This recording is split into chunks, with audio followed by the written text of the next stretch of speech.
실록이 푸르른 존재숲에 있습니다. 지금부터 도덕의 계보학 32번째 강의, 서문 4개 빼고 28번째 강의 시작합니다. 여러분, 오늘은 제2 논문 14절 첫 부분 좀 하다 끝냈는데요, 계속 이어서 진행해 나가겠습니다. Aber damit vergreift man sich selbst für heute noch, 뭐 이렇게 나가는데, 그러나 이로써 사람들은 오늘날도 여전히 현실성과 심리학을 잘못 붙잡고 있다, 이렇게 나가고 있어. vergreifen sich an 하면은 뭔가를 잘못 붙잡다, 뭐뭐에게 폭력을 가해서 형태를 누그러뜨리고 변경시키다, 이런 뜻이야. 그러니까 사람들이 형벌 안에서, 그죠? 형벌 안에서 어떤 양심의 가책이나 또 나쁜 양심을 찾는다는 것. 그 다음에 형벌이 죄인들에게 죄책감을 불러일으키는 효과를 갖고 있다, 이렇게 생각하는 것은 비얼클리히카이트, 현실성과 푸시콜로기, 심리학에 대하여 폭력을 가하거나 뭔가 잘못 붙잡고 착각하고 있다, 이 말이에요. 현대인들의 심리나 인간학에 대한 심리학, 그 다음에 현실, 이 두 개 다를 놓치고 있다, 지금 이렇게 나가고 있어요. 그리고 Die Vielmehr für die längst Geschichte des Menschen seine Vollgeschichte, 인간의 가장 오래된 역사, 그러니까 인간의 폴게시대, 선사시대, 역사 이전의 상태에 대해서는 얼마나 더더욱 그렇겠는가, 이렇게 나가고 느낌표로. 그러니까 현대인들도 상황이 이런데, 그보다 더 오래된 역사 이전의 선사시대에 대한 판단은 얼마나 더더욱 실수를 저지르고 사태를 잘못 붙잡고 있게 되겠는가, 지금 이렇게 나가고 있어요. 계속 따라가겠습니다. Der echt Gewissbiss ist gerade unter Verbrechen und Sträflingen etwas äußerst Seltenes. 니체의 진단이 나옵니다, 이제. 자, 진정한 양심의 가책이라는 것은 바로 범법자들과 수형자들, 죄수들 가운데에서 극단적으로 드문 어떤 일이다, 이렇게 나와. 드문 어떤 거죠. 에트바스 오이설스트, 극단적으로, 그죠? 드문 어떤 상황이야, 이게. 그러니까 죄책감을 불러일으키고 형벌을 통하여 죄수들에게 어떤 양심의 가책을 불러일으킨다, 이거는 착각이라는 거예요. 이건 아주 드문 일이고, Die Gefängnis, die Zuchthäuser. 자, 계속 나갑니다. 감옥과 교도소는 진짜 재미있는 표현을 썼어요. Sind nicht die Brutstätten, an denen diese Spezies von Nagerwurm mit Polyber gedeiht. 자, 교도소나 감옥이라는 것은 이러한 종의 좀벌레가 번식하기가 좋은, 그래서 이들이 그 장소는 아주 우리가 살기에 딱 적합하다, 그렇게 해서 밋 폴리버, 선호적으로 게다이트, 번식하기가 좋은 그런 발생지가 아니다, 부화 장소가 아니다, 지금 이렇게 말하고 있어. 계속 나갑니다. 자, 그런데 니체가 볼 때는 많은 경우에 있어서 이러한 종류의 판단을 매우 달갑지 않고 또는 자신의 소망에 반대하여 내리는 그런 양심적인 모든 관찰자들은 이 점에 있어서 동의하고 있다. 일치하고 있다. 의견이 지금 이렇게 말하고 있어요. 그리고 이런 판단을 내리는 게 참 뭔가 꺼려지고 원하지 않는 그런 판단을 내리지만은 이런 상태에 대하여 아주 어떤 아픈 마음과 동정심과 연민을 갖고 있겠다 이 말이겠죠. 그죠? 교도하기가 어렵다 지금 그 얘기예요.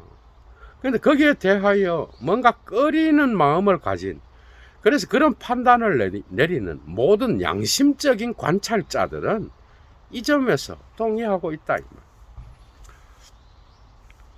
인스크로스의 게레히네트 전반적으로 볼 때에 전반적으로 말해서 헬테트 und 켈테트 디 스트라페 아프, 형벌이라는 거는 냉혹하게 만들고 차갑게 만든다. 그래서 형벌은 죄수들을, 사람들을 냉혹하게 만들어, 그 다음에 차갑게 만들고, 형벌은 콘센트리얼들, 사람들을, 형벌을 받는 자들을 집중시켜. 그리고 형벌은 verschärft das Gefühl der Entfremdung, 어떤 소외 감정을 강화시켜, 소외 감정을 첨예하게 만들어, 그래서 강화시켜. 그리고 형벌은 stärkt die Widerstandskraft, 저항력을 강화시켜. 그래서 벌을 받는 자로 하여금 뭔가 거기에 저항하도록 만든다 이거예요. 이유가 계속 나와요, 여러분. 그래서 만약에 이 형벌이 삶의 에너지를 꺾어버리고 아주 비참한 프로스트라치온, 어떤 굴종, 복종, 의기소침, 비참한 의기소침, 그래서 굴종하게 만들고 자기 비하를 갖고 온다면, 재밌죠 여러분, 그죠? 자기 비하를 갖고 온다면, 그렇다면 이런 결과는 확실하게 형벌의 평균적인 결과, 영향보다 훨씬 덜 유쾌한 일이다. 훨씬 덜 생기를 북돋우는 일이다. 그러니까 평균적인 형벌의 결과보다도 이런 상태는 생기를 꺾어버리는 일이다 이 말. 의역하면 왜 그런지 봅시다. 자, 그런데 이런 형벌의 평균적인 결과, 영향은 메마른 그리고 음울한 진지함을 통하여 특징 지어지는 거예요.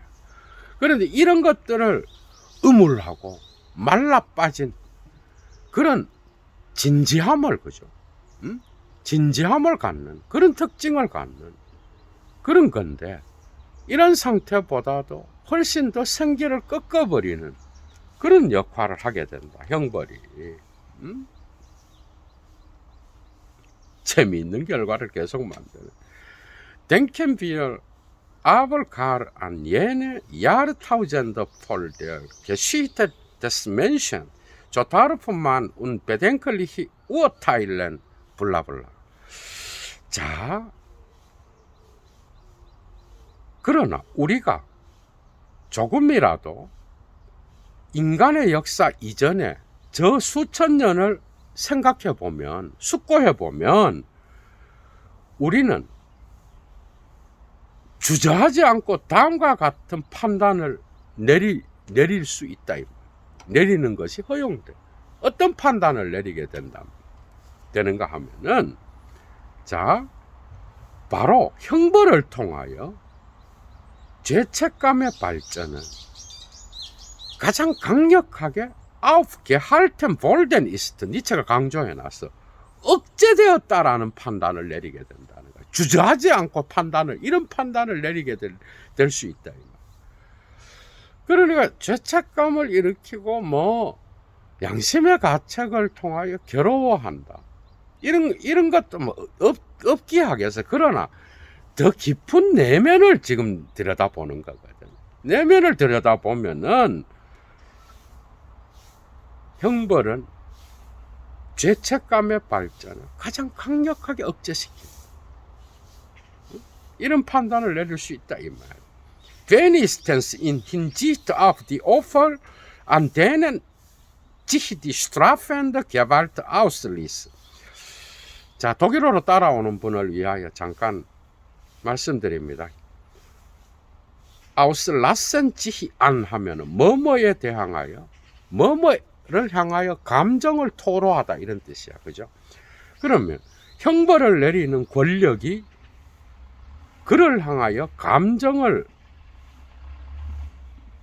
토로하고 감정을 표현하는 그러한 희생자의 관점에서 적어도 이런 현상이 나타난다. 그러니까 벌을 주는 권력이 뭐뭐를 향하여 어떤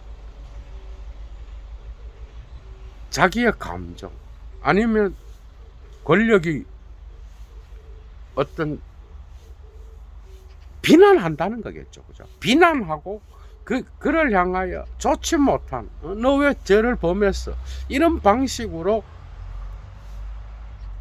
비난을 쏟아내는 그래서 그런 감정들을 표출하는 그 희생물의 관점에서는 형벌을 통하여 죄책감의 발전은 강력하게 억제되었다. 오히려 재미있는 진단이에요. 그죠? 계속 나갑니다. Unterschätzen wir nämlich nicht, inwiefern der Verbrecher gerade durch den Anblick der gerichtlichen und vollziehenden Prozeduren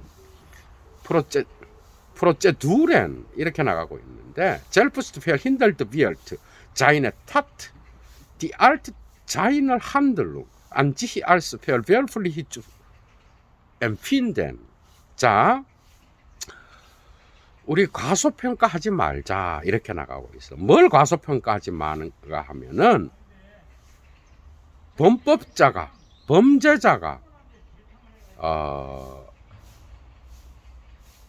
어느 정도까지 바로 사법적이고 어떤 형을 집행하는 절차.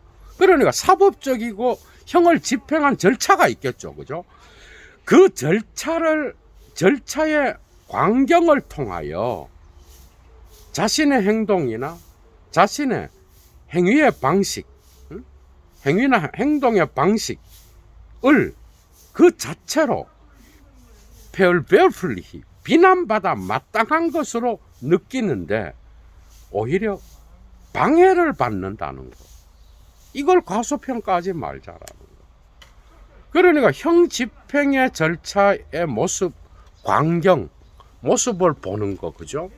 그런 모습을 통하여 오히려 자신의 행동이 비난받아 마땅하다. 즉자적으로, 안지시, 자체로 비난받아 마땅하다고 느끼는 데에 오히려 방해를 받는다는 거야. 이제 이해가 되죠? 그러니까 거기에 대하여 뭔가를 이렇게 죄책감을 느껴서 괴로워하고 이게 아니라 오히려 여기에 대하여 방해를 받는다는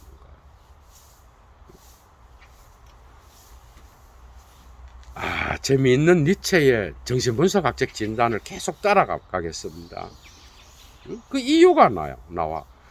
왜냐하면 그는 정확하게 동일한 종류의 행위들이 정의에 봉사하여 행해지며 그리고 나서 선한 것이라고 불려지고 또 mit gutem Gewissen 좋은 양심으로 행해졌다라는 것을 보기 때문이에요. 그러니까 같은 어떤 행동을 했는데 어떤 행동은 악하다, 죄다, 이거는 범죄다 이렇게 말하고, 같은 행동이 또한 선한 것으로 불려지며 선한 양심으로 행해졌다 이렇게 판단되는 것을 범죄자는, 범법자는 목격하고 있다 이 말이에요. 이거는 우리가 법 적용에서도 어디서나 볼 수 있는 현상이에요. 그 법은 해석학이에요. 1차자료 수준이 진짜 다르죠, 여러분. 그러니까 그게 해석학이기 때문에 어느 관점에서 결국은 법조항에 따라서 판결을 내리는 게 판사고, 거기에 대해서 기소를 하는 게 검사요. 어떤 죄에 대하여, 그죠? 뭔가를 수사를 하는 게 오늘날은 경찰이요. 검사도 여기에 같이 개입해서 기소를 하겠죠, 그죠? 이런 현상들이 나타나는 거는 뭔가 어떤 행위에 대하여 어떤 거는 선한 행위고 선한 양심에서 나왔다 그러고, 어떤 거는 또한 나쁜 양심에 의해서 나왔다 그러고, 여기 문제가 있다 이 말이야. 여기에 대하여. 그러니까 그 부분에 대하여 우리가 니체의 이 진단을 현실에 적용시킬 수 있어. 강의를 들으면서 여러분들이 철학을 한다는 별걸 다 끌고 와서 알고 있어야 돼. 그런데 이러한 동일한 종류의 행동이 정의에 봉사한다라고 말해. 오늘날도 똑같아. 니 왜 그랬냐? 나는 정의를 위하여 그랬다. 이 정의는 예도가 거기에 대하여 단편강좌에서, 그죠? 그 정의란 무엇인가? 라는 그 책을 쓴 그 미국의 학자 있잖아. 비판하면서 강의를 하나요. 정의도 해석학적이에요. 이놈이 볼 때는 정의인데 저놈이 볼 때는 정의가 아니라 뭔가 거기에 대하여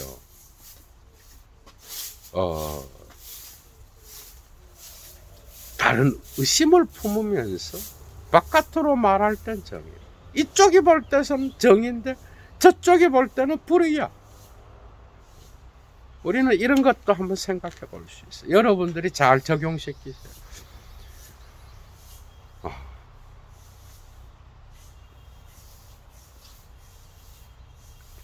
알죠? 그러니까 이런 식의 행위들은 어떤 게 있는가 하면은 슈피오나죠, 스파이 행위, 위벌 리스트, 계략, 관계를 꾸며서 뭔가를 이렇게 도모한다 이 말이겠죠.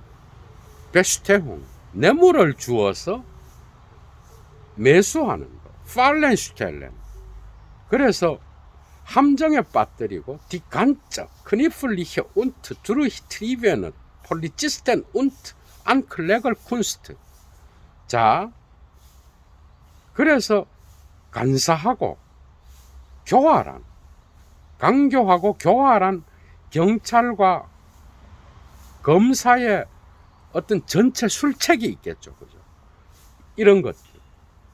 그리고 나서 조단 Das grundsätzliche Selbstnied durch den Affekt entschuldigt berauben, überwältigen, beschimpfen, gefangen nehmen, foltern, molden, wie es in den verschiedenen Arten der Strafe sich ausprägt. 이렇게 나와 있어.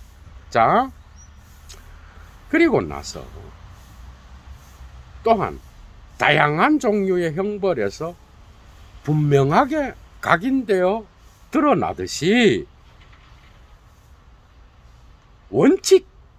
원칙적이지만, 원칙적인 거지만 자체로 감정으로는 용서되지 않는 그런 강탈, 그 다음에 제압,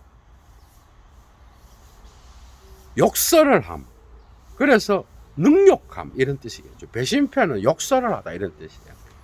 그 다음에 감옥에 감금하고 폴턴, 고문하고 몰된, 살인하는 거. 이런 것들이 있다. 그러니까 같은 행위가 어떤 놈이 하면은 선한 양심을 갖고 했다고, 어떤 놈이 하면은 나쁜 양심을 갖고 했다고. 종잡을 수 없다라. 오늘날도 여전히 벌어지죠, 이런 일들. 인간사의 일들은요, 이건 정의, 이거는 불의, 이렇게, 그죠? 이렇게 할 수가 없어. 그리고 어떤 국가와 국가의 전쟁을 한다든지, 공동체가 커져서 공동체끼리 싸울 때는 이건 이렇게 규정 내릴 수가 없는 거야. 거기에는 숨겨진 어떤 깊은 의심의 역사가 숨어 있어요. 그래서 그 내부까지 다 들어가서 판단을 내려도 판단을 내리는 자의 전의에 따라서 달라지는 경우가 상당히 많아요. 개인은 어떻게 해서 그러니까 인류 역사의 사법 질서에서, 그죠? 억울하게 누명을 쓰고 고통을 당한 자들이 없다 그러면 이런 말이 의미가 없어. 그런데 그거는 헤아릴 수 없이 무수하게 많습니다. 우리의 역사 속에서도 있고, 이런 강의를 통해 여러분들이 그런 것들을 깊이 있게 한번 생각해 볼 수 있는 거죠. 그죠?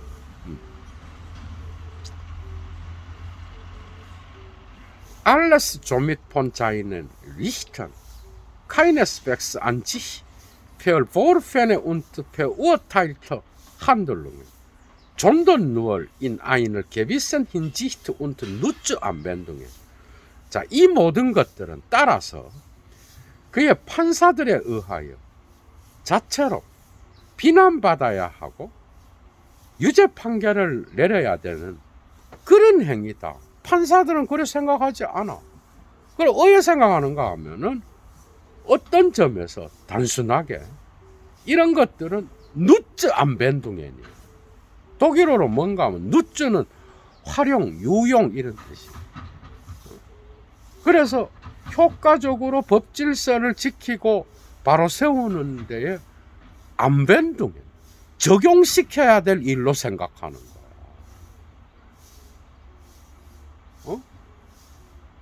판사들조차도. 그래서 뭔가 형벌이 죄지은 자에게 양심의 가책을 불러일으키고 죄책감을 불러일으킨다? 이렇게 생각하는 거는 표면적인 어떤 순진한 생각이라는 거야. 그게 니체가 그 면을, 그런 면이 있다는 걸 부정하는 게 아니고, 정신분석학이 그렇잖아. 그 사태에 대하여 더 깊은 어떤 통찰을 보여주는 거예요, 지금. 계속 나갑니다. Das Schleitergewissen dieser unheimlichste und interessantes Pflanze.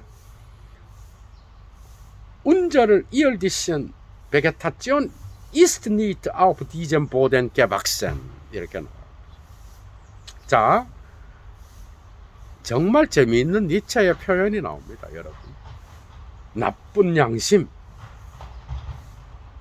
우리의 지구상의 식물 중에 가장 운하임리스트, 무시무시하고 가장 재미있고 흥미로운 그런 식물이야, 이게. 정말 재미있는 표현이거든요. 지구상의 식물들 가운데 가장 무시무시하고 흥미로운 그런 식물인데, 이 나쁜 양심은 이런 지면에서 자란 게 아니에요. 이런 지면 위에, 이런 토대 위에서 자란 게 아니야. 그 어디에서 자랐는가 하면 인델타트, 실제로 판결을 내리고 형벌을 주는 그런 사람들 자신의 의식 안에서는 다음과 같은 사실에 대한 어떤 것도 그 의식 속에는 표현되어 있지 않았어. 자, 뭐에 대한 게 표현되어 있지 않았는가 하면 오랜 시간에 걸쳐서 판결을 내리고 형벌을 주는 자들의 의식 속에는 다음과 같은 어떤 것이 표현이 나타나지 않았어. 그들의 의식 속에는 없었다는 거야. 우리 자신이 지금 관여하고 있는 자는 슐디겐, 죄를 범한 자다. 우리가 죄를 범한 자와 죄인들과 관계하고 있다. 이렇게 생각한 게 아니야. 그럼 어떻게 생각하는가 하면은 존던, 오히려 샤덴 안 슈티프트, 해를 야기시킨 자들, 손해를 야기시킨 자, 혹은 무책임한 조각의 어떤 숙명과 관계한다고 생각했어. 이들은. 그러니까 죄인들과 관계한다는 의식 자체가 그들의 머릿속에는 없었어요. 그런 것들은 표현되지도 않았어. 단지 자기 자신의 삶이나 공동체에 대하여 책임적인 어떤 의식을 가진 자들이 아니고 무책임한 한 조각의 숙명이었고, 또한 한 가지는 또 뭔가 하면은 해를 야기시킨 자들이다. 이렇게 생각했다는 거예요. 그래서 형벌을 주는 그 판사들의 의식 속에는 이러한 무책임한 숙명을 우리는 벌을 내리는 거다. 이런 생각했다. 어떻게 보면 법 집행하는 자들의 무의식을 그냥 해부한다고 봐도 과언이 아니겠죠, 그죠? 자, 계속 나갑니다. 정말 재미있는 표현을 떴습니다. Und der selber Wiebel den nachher die Strafe wiederum wie ein Stück Verhängnis herfiel, hatte dabei keine andere innere Pein als wie beim plötzlichen Eintreten von etwas Unberechnetem 블라블라블. 자, 그리고 추후에 형벌이 어떤 한 조각의 숙명과 같이 떨어졌던 바로 그는, 그게 누구야? 죄수나 어떤 형을 사는 사람이겠죠. 범죄자겠죠. 숙명과 같이 이제 판결을 내리고 사형 선고를 받는다든지 형을 받는 자, 이 사형 선고에 대한 어떤 비유적 표현이야. 정말 어떤 유물론적인 표현인데 여러분들이 한번 들어봐요. 정말 재미있어. 그러니까 형벌이 하나의 숙명과 같이 갑작스럽게 그들 위로 떨어져 내렸던 바로 그 당사자, 죄수는 여기에서 다음과 같은 감정 위에 어떤 다른 내적 고통도 갖지 않았다는 거예요. 이들은 어떤 고통만을 느꼈는가 한번 봅시다. 어떤 계산되지 않는 그런 것이 갑작스럽게 들어오는 것과 같은 그런 걸 느꼈다는 거예요. 그런데 어떤 계산되지 않는 것이 갑작스럽게 플랫질히엔 아인트레텐 갑작스럽게 들어온다라는 게 뭔가 하면은, 자, 아주 공포스럽고 놀라운 자연사건, 자연에서 일어나는 어떤 천재지변의 사건과 지금 비유하고 있어. 그런 사건이 갑작스럽게 들어와서 발생하는 그런 걸 느꼈다는 거예요. 그게 뭔가 하면은 헤라프슈티얼짠된 말맨된 펠스블로케스 개겐된 에스카이넨 캄프메일 기프트. 자, 무시무시한 자연사건과 같은 건데, 그건 뭔가 하면은 위에서부터 뭔가가 떨어져 내려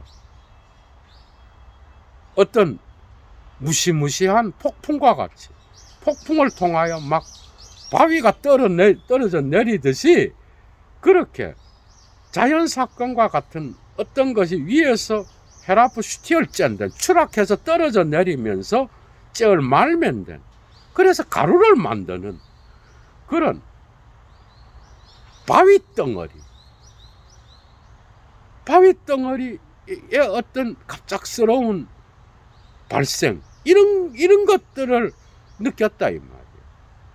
그런데 여기에 대해서는 더 이상 어떤 투쟁이나 캄프, 싸움도 존재하지 않아. 맞죠? 그죠? 그래서 이들이 형의 어떤 판결을 받고 사형 선고를 받았다. 그래서 집행을 할 때는 뭐 죄책감이나 뭔가 그들 마음속에 내가 죄를 졌다, 뭐 이렇게 생각하는 사람도 있겠지만은, 또 어떤 사람은 억울하게 내가 당했다. 그래서 죄책감은커녕 이 생에서는 내 숙명은 참 비참하구나 이러면서 그냥 덤덤하게 어떤 자연재해가 내려와 갖고 바위가 그 위에 떨어져서 그냥 가는 것처럼 그냥 유물론적으로 해석하는 거야. 니체가 대단하죠, 그죠, 여러분? 이런 걸 읽어내야 돼. 그냥 그렇게 느꼈다는 거예요. 그래서 그거 이외에는 어떤 고통도 이 범죄자들, 어떤 형벌의 집행을 당하는 자들은 다른 고통을 느끼지 않았다 이 말이에요. 이런 거 외에는. 정말 독특한, 그러니까 어떤 감정적인 걸 빼버린 거예요. 근데 여러분 정말 재미있죠, 그죠? 14절 끝났습니다. 15절 들어갑니다. 그리고 15절에서 니체는 스피노자를 끌고 와. 여러분들이 그래서 이런 대가들의 1차 자료 작품은요, 정말 수준이 다르고 깊이가 달라요, 여러분. 체험하는 분은 1차 자료만 해달라 그래요. 그러면 이제 현대 철학을 전반적으로 알기가 어렵잖아, 그죠? 시간과 어떤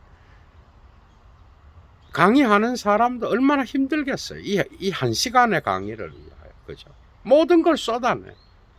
그리고 이런 걸 하기 위하여 지금까지 얼마나 많은 텍스트와 씨름하고 이 주변에 대한 어떤 철학들을 알아야 되겠어요.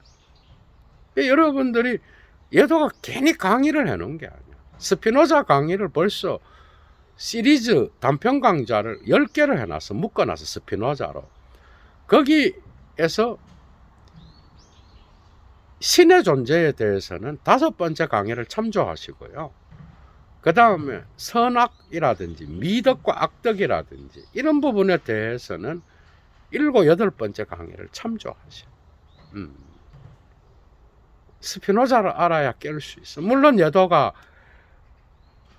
또 15절을 하면서 여러분들에게 제대로 된 어떤 통찰을 또 스피노자와 연결해서 또 해보아겠죠, 그죠?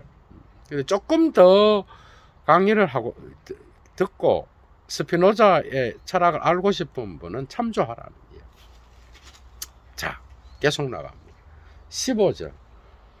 그런데 이러한 일은 아인말 한 번은 아주 위험한 방식으로 perfectlicherweise 어떤 뭔가가 이렇게 확실한 게 아니라 미심적인 방식으로 스피노자의 의식 속에 도달했어.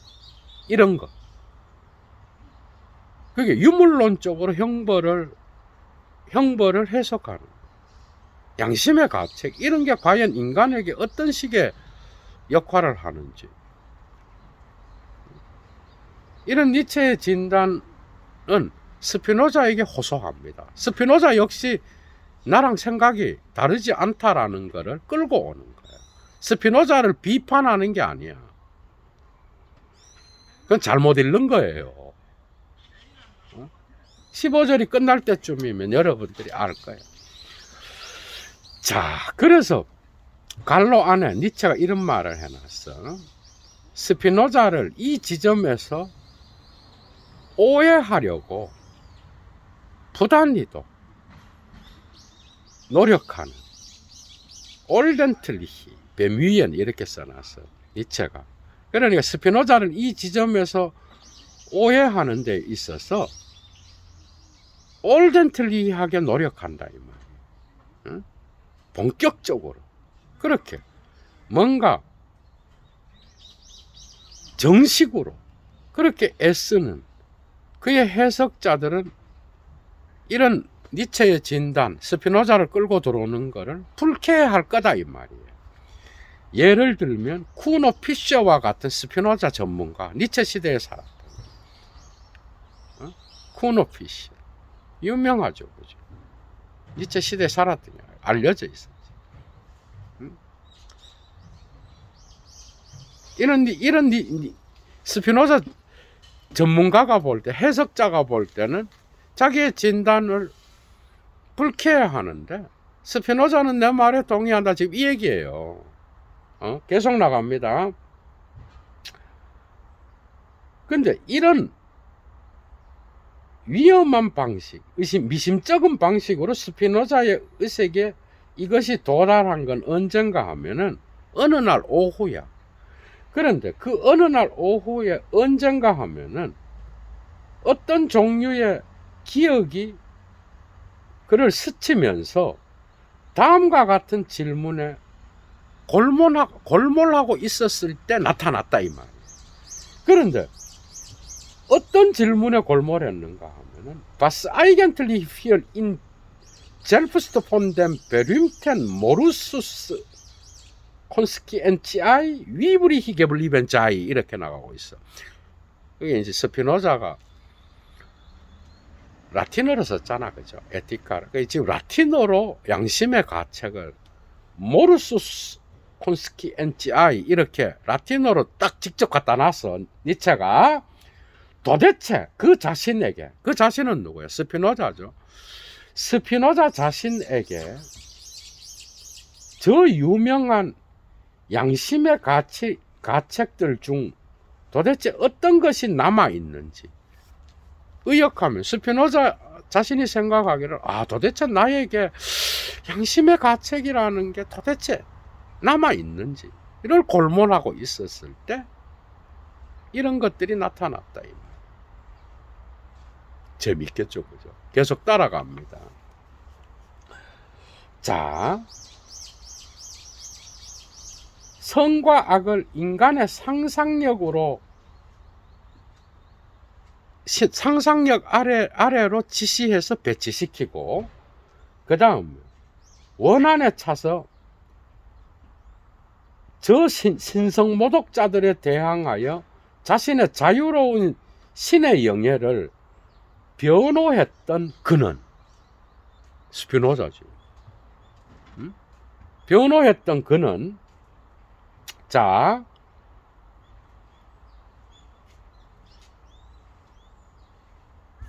어떤 방식으로 이 신성모독 그러니까 이게 여러분들이 스피노자를 또 알아야 돼요. 스피노자는 인격신 거부합니다. 그래서 25살에 그죠. 그러니까 그리스도교에서 알고 있는 신이 막 질투를 하고 특히 구약 성서에 많이 나오잖아. 유대 전통과도 일치해. 그래 유대교로부터도 파문당하고 그리스도교로부터도 파문당했어. 그러니까 그의 신개념은 완전히 다른 거야. 신은 자연이죠. 일자로서 실체야. 그게. 실체는 신밖에 없어. 그러나 이것은 여기에는 선과 악의 개념이 들어오기 이전의 개념인 거야. 그건 인간의 상상력이나 의견에 의해서 생겼다고 본 거야. 스피노자. 그래서 신을 선하다, 악하다, 뭐 이런 방식으로 신이 질투를 하고 화를 낸다. 이 인격신에 대한 어떤 근본적인 게 나타나잖아. 그리스도교의 성서 문서 안에도. 유대교로부터 저주를 막 여호수아가 내린 그 저주를 그죠? 그대로 받으면서 25살에 공동체로부터 자기가 부모가 있었던 유대 전통으로부터 유대교로부터 파문당하잖아. 그 뒤로부터 또 그리스도교로부터도 파문당하고 하이델베르그 교수로 오라 그랬는데도 안 갔죠. 그죠? 재밌는 이야기들이 많은데 이런 배경을 알아야 여러분들이 이걸 따라갈 수가 있는 거예요. 자, 계속 나갑니다. 그래서 스피노자는 선과 악을 인간의 상상력으로 제시하고 배치시켰어. 가리키고 지시하면서. 그래서 신성모독자들에 대항하여 자신의 자유로운 신의 영예를 변호했는데, 이 신성모독자들은 어떤 주장을 했는가 하면, 신은 선한 이성 아래, 라틴어로 수부 라치오네 보니 이렇게 써놨어. 니체가. 이거는 뭐 에티카 원문에서 그대로 갖고 온 거겠죠. 신이라는 존재는 선한 이성 아래에서 모든 것을 야기시키고 행동한다. 이렇게 주장했어, 이들이. 그러나 이렇게 되면은 이것은 신을 갈로 안에 또 스피노자의 원문을 따와서 갖다 놨어, 니체가. 그게 스피노자가 왜 이게 안 된다 그랬는가를 이야기하는 거예요. 스피노자 해석자들조차도 신은 선한 이성 아래에서 모든 것을 행동한다, 이렇게 봤다라는 거예요. 스피노자는 웃기는 얘기야. 스피노자의 철학에서 보면은. 그러나 그래서 그 근거를 갈로 안에 지금 갖다 놓은 거예요.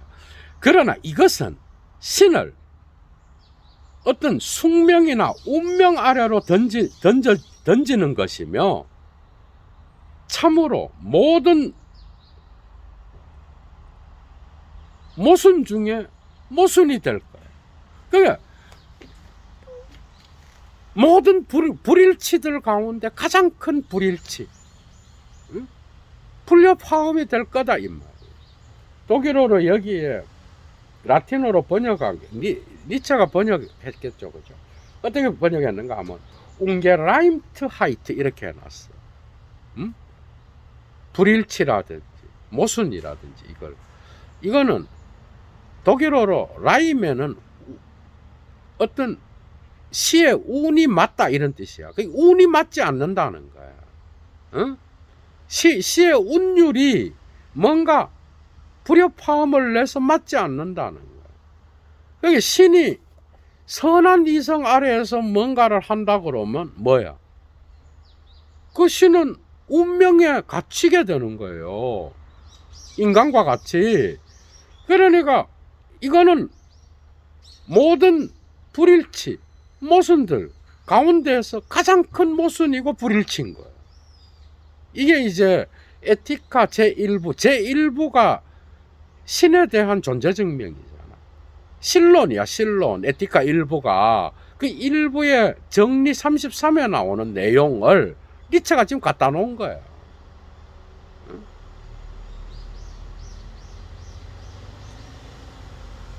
계속 나갑니다. 재밌죠, 여러분? 그죠?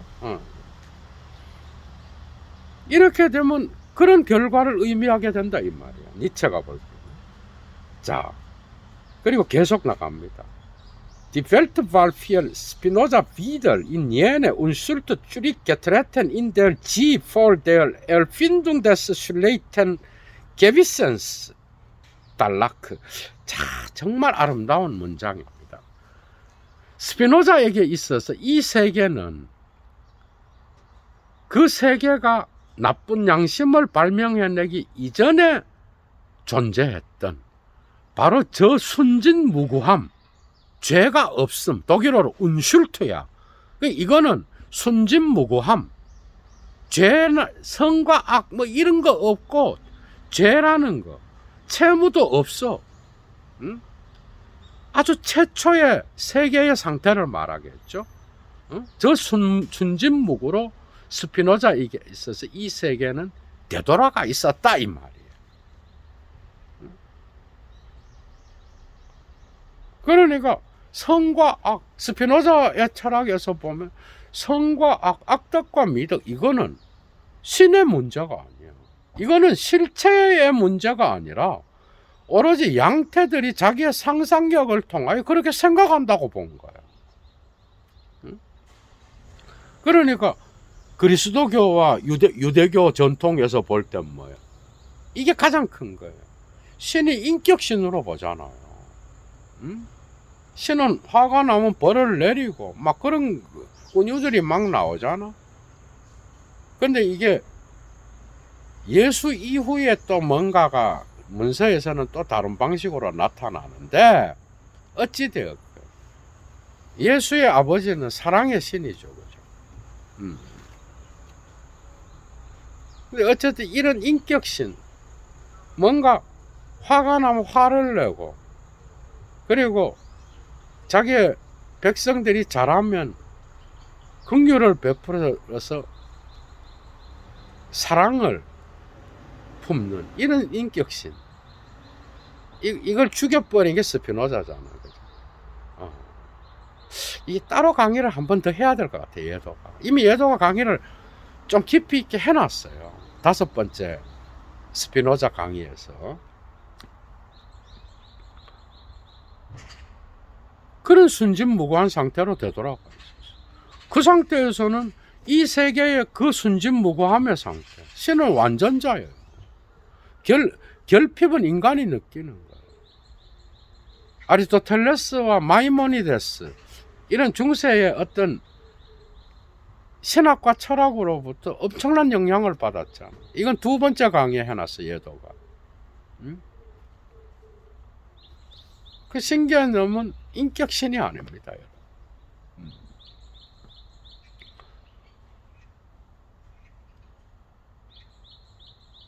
그게 그 순진무구함의 세계에는 뭐야? 최초의 신의 세계에는 뭐야? 실체로서의, 자연의 일자로서의 신의 세계는 뭐야? 양심의 가책, 나쁜 양심, 이런 게 발명되기 전의 상태라는 거야. 자, 그 다음, 이로써 양심의 가책으로부터 도대체 무엇이 기결되어 나왔는가, 지금 이렇게 질문하고 있어, 니체가. 그러면 양심의 가책으로부터 기결되어 나온 게 뭐냐는 거야, 스피노자에게 있어서. 계속 나갑니다. 그는 결국 자신에게 다음과 같이 말했다. 뭐라고? 이거는 에티카 3부에 나옵니다. 이 원문에 나와 있어, 이거는. Der Gegensatz des Gaudium. 가우디움은 라틴어로, 이 라틴어 독일어 막 섞어놨어, 지금 니체가. 가우디움은 어떤 관능적 쾌락이란 뜻도 있어. 근데 기쁨이란 뜻도 있어. 여기서는 기쁨으로 번역하겠습니다. 그는 결국 스피노자는 자신에게 말하기를 가우디움, 기쁨의 반대말인 곧 아인의 트라우리히카이트, 슬픔은 어떻게 발생했는가 하면은 모든 기대로부터 기대에 대항하여 반대해서 기결되어 나온 지나간 어떤 일의 표상으로부터 동반된 거야. 그게 슬픔은 뭐냐, 스피노자한테서. 슬픔은 어떤 기대에 반대해서 사태가 어떤 돌아가고 그 결과가 나왔어. 그거에 대하여 어떤 일이 있겠죠. 과거에 이미 벌어진 그 일에 대한 생각을 하면서 나오는 게 바로 슬픔이라 그랬어. 우리가 생각하는 것과 완전히 다르잖아. 응? 이런 방식으로 생각했다 이거야. 기쁨의 반대인 슬픔은 이런 거다 이 말이야. 그러니까 악덕이나 질투나 어떤 인간의 육체적 정열에 의하여 나오는 이런 것들, 미움, 시기, 분쟁, 다툼, 응? 질투, 뭐 이런 것들 역시도 신과 관계된 게 아니라 인간의 어떤 상상력을 통하여 나타나, 인간의 생각으로부터 나타나, 그리고 인간의 어떤 그 생각을 통하여 형성된 의견을 통하여 드러났다 이 말이에요. 이렇게 생각한 게 스피노자예요. 재미있죠, 여러분, 그죠? 그래서 물론 오부에서 뭔가 그 인간의 자유를 이야기하면서 신의 영원성의 관점에서 보는 게 제일 중요합니다. 인간의 자유도. 그런데 이때에 올바른 이성의 사용을 통하여 또 윤리를 이야기해야 자유를 이야기하고, 그러나 근본적인 신과 인간의 어떤 선과 악의 문제는 스피노자는 이런 방식으로 해석한 거예요. 정말 수준이 다르죠. 클래스가 다르죠. 그죠? 1차 자료는 진짜 다릅니다. 이 해석자가 중요합니다, 여러분.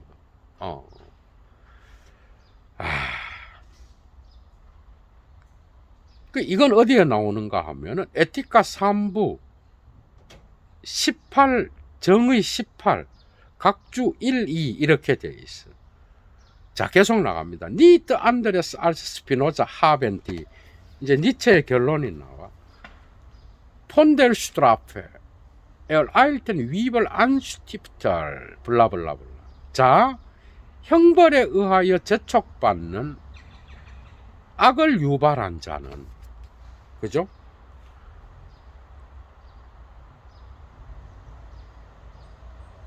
그들의 어떤 범법에 연관하여 수천 년 동안 스피노자와 다르지 않게 느꼈다는 거예요. 그 범죄자들은 뭐 죄책감을 뭐 마음속에 갖고 고통스러워하고 나쁜 양심을 내가 가졌다. 그래서 그걸로 양심의 가책을 느끼면서 괴로워한 게 아니라 단지 그 일이 어떤 스피노자가 슬픔을 생각하는 것처럼 어떤 일이 잘못되어 갔다.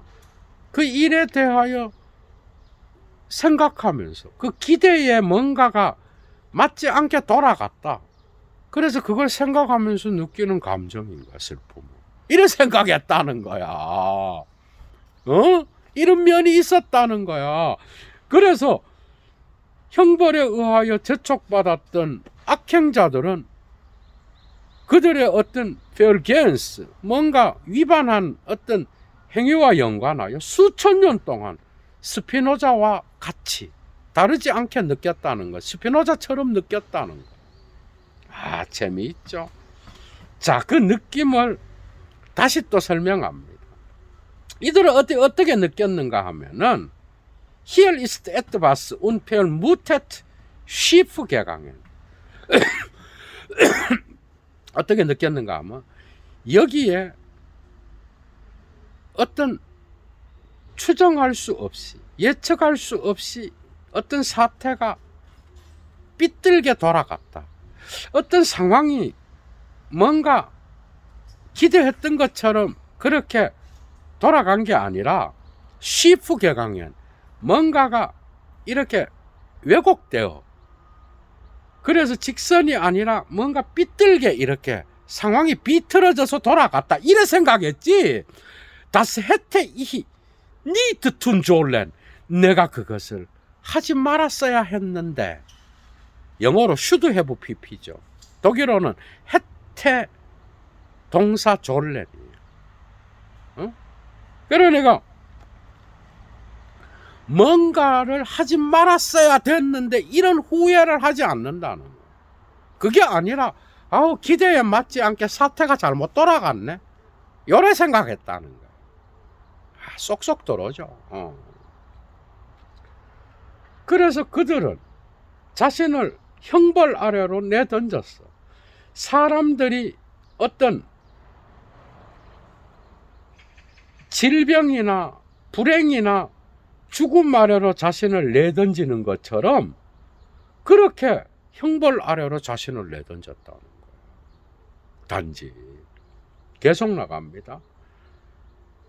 그래서 우리가 생각하는 것과는 사태가 다르다. 지금 니체는 그 얘기를 하는 거예요.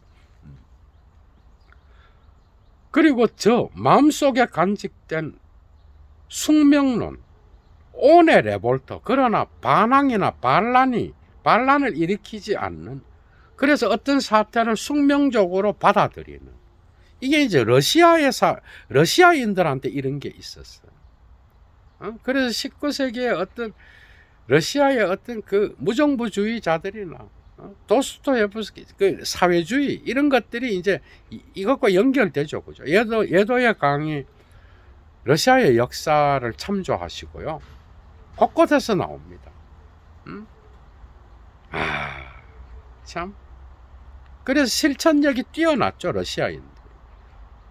러시아 혁명가들이, 그죠? 장난이 아니었어요, 진짜.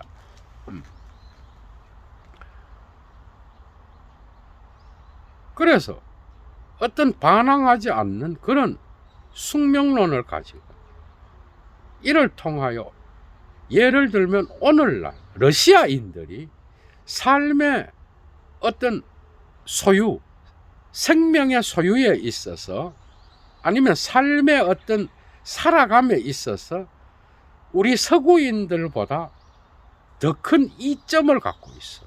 이런 숙명론. 서구인들은, 유럽인들은 그렇게 생각하죠. 러시아인들은 어떤 사태에 대하여 반항하지 않고 숙명적으로 그것을 받아들이는 그런 숙명론을 갖고 있었다. 이런 방식으로 죄수들도 형을 받고 죽어갔다 이 말이야, 지금 니체는. 그 속에 무슨 양심의 가책, 나쁜 양심, 이런 질병을 갖고 있었던 게 아니라는, 이걸 질병으로 해석합니다, 니체가 뒤에서.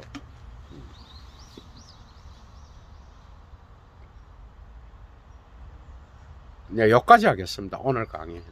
재밌었죠, 여러분? 계속 이어나가서 이 논문 끝내려고 합니다. 오늘 행복한 하루 보내시고요. 도움 받으신 분들, 그리고 클래스의 차이를 아시는 분들, 좋아요 잊지 마시고, 여건이 되시는 분은 꼭 사막의 철학을 위하여 자발적 수업료를 보내주셔요. 얘도 물러갑니다. 추스!